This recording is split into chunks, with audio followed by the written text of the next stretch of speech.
Come one, come all. Drivers from wherever you are and cars wherever you race at, come to America. NASCAR's Next Gen is the car for y'all. That was bad, right? Was that bad? I don't care. I'm trademarking that. I'm saving that.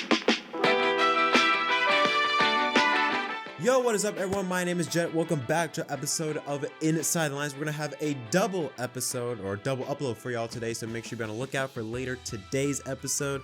As you can tell, I'm still wearing the same clothes that I wore for my Victory Stop episode with New Hampshire earlier in the day. I'm recording this at 11:30 at night, so yeah, but we got a lot of stuff to talk about that took place right after what happened in Loudon, New Hampshire. So let's talk about first what took place on July 4th weekend at Chicago.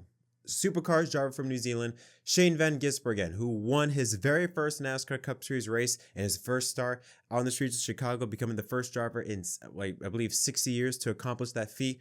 Clearly, it influenced a lot of other drivers to take their eyes away from their own style of racing, specifically supercars, and take a look at NASCAR in America. Because next month at the Indianapolis road course, NASCAR's newest import will be making his very first start. Supercars driver Brodie Kostecki, sorry if I mispronounced that name, the 25-year-old driver from Perth, Australia, will, like I said, make his NASCAR Cup Series debut at Indianapolis, driving the number 33 car for Richard Childress Racing. Am I the only one that's getting DX vibes from that? That's a cool car, I can't lie. But yeah, mark this down as another driver, another foreign driver, completely different form of racing that will be competing at NASCAR in 2023. I must say, the influx of international drivers is incredible, or the influence, I should say, of international drivers coming to NASCAR is incredible.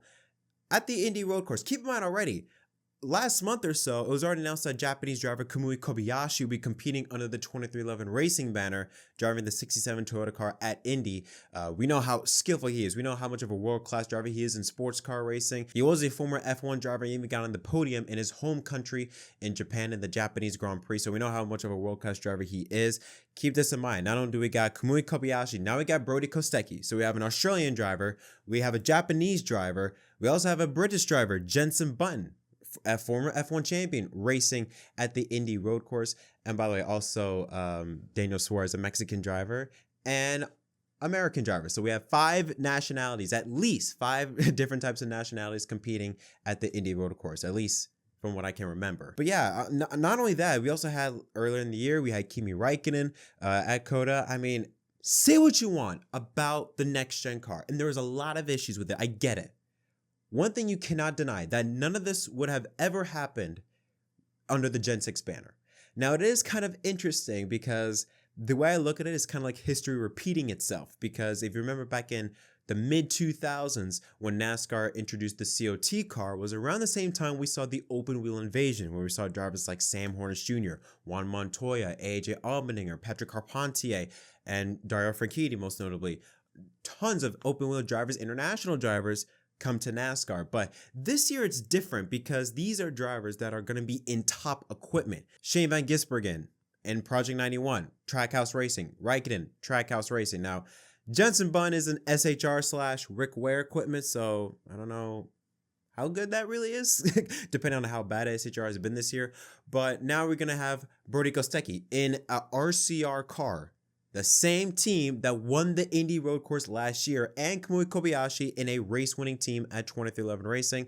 It's a different vibe, and in my opinion, a cooler vibe of international drivers coming into NASCAR. Now, for those of you that don't know Brodie Kostecki and is saying, is he the next SVG? Is he that good? Now, let's keep this in mind. He doesn't have the stats like Shane Van Gisbergen, but he is still a top driver in his respective league in supercars racing. Let's take a look at his stats currently at the moment. Now, he has scored 82 starts in supercars competition. 2 times he's been to victory lane, although all of them came this year. 15 podiums, 4 poles, and a best finish of 7th last year.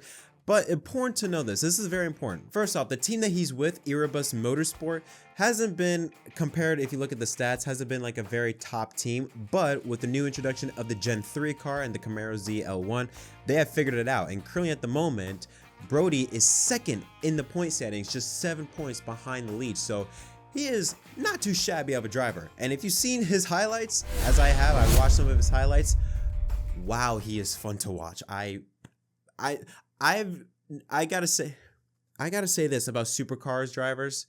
I've never been able to watch the sport. I don't know if you can find it in America, but holy crap, y'all are fun. This is such a fun series. The racing that you guys have is just unbelievable. And to have SVG come to NASCAR potentially full time, and now you got another supercars driver in Brodie Kostecki coming in at the Indy Road Course next month. Oh, I cannot wait to see it because he has a shot. He's in an RCR car. It's not like he's in a Rick Ware car and some type of back market car. He's in a legit team in an RCR car. I'm just saying, it's a possibility. As long as he doesn't get chastained or absolutely Logano'd or just straight up get plowed by the entire field heading to turn one. Because, oh man, last year was such an embarrassment. Now, in an interesting type of everything comes full circle, this is not the first time we're going to be seeing Brodie in NASCAR, or at the very least in a stock car. Back in 2013-2014, he actually competed in 16 NASCAR, what was then K&N Pro Series East starts, earning 1 top 5, 4 top 10s, 1 pole, and finished 18th in the point standings, driving for his own team, or I believe his family's team. So him in NASCAR isn't foreign, but obviously at the Cup Series level is completely different, and a lot happened in 7-8 years. So yeah, it's gonna be awesome to see Brodie, Kamui Kobayashi, Jensen Button back again at the breakout, but also back in NASCAR. I'm excited. I am so happy. And who knows? I mean, obviously SVG opened the doors wide open on what other drivers from other series can do in the next gen car, but I mean, nothing more than likely is going to be happening after Indianapolis, because after that, it's probably going to be 12 races left in the season. I don't think anybody's going to try and shoe in a race maybe at the Roval. I don't see that happening. But for 2024, the possibilities are endless because, I mean, this next-gen car, you can take this next-gen car anywhere.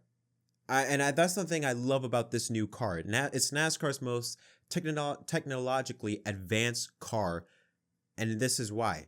Because you can take this next-gen car anywhere. You want to take it on a street race downtown? Go ahead. You want to take it on a dirt track?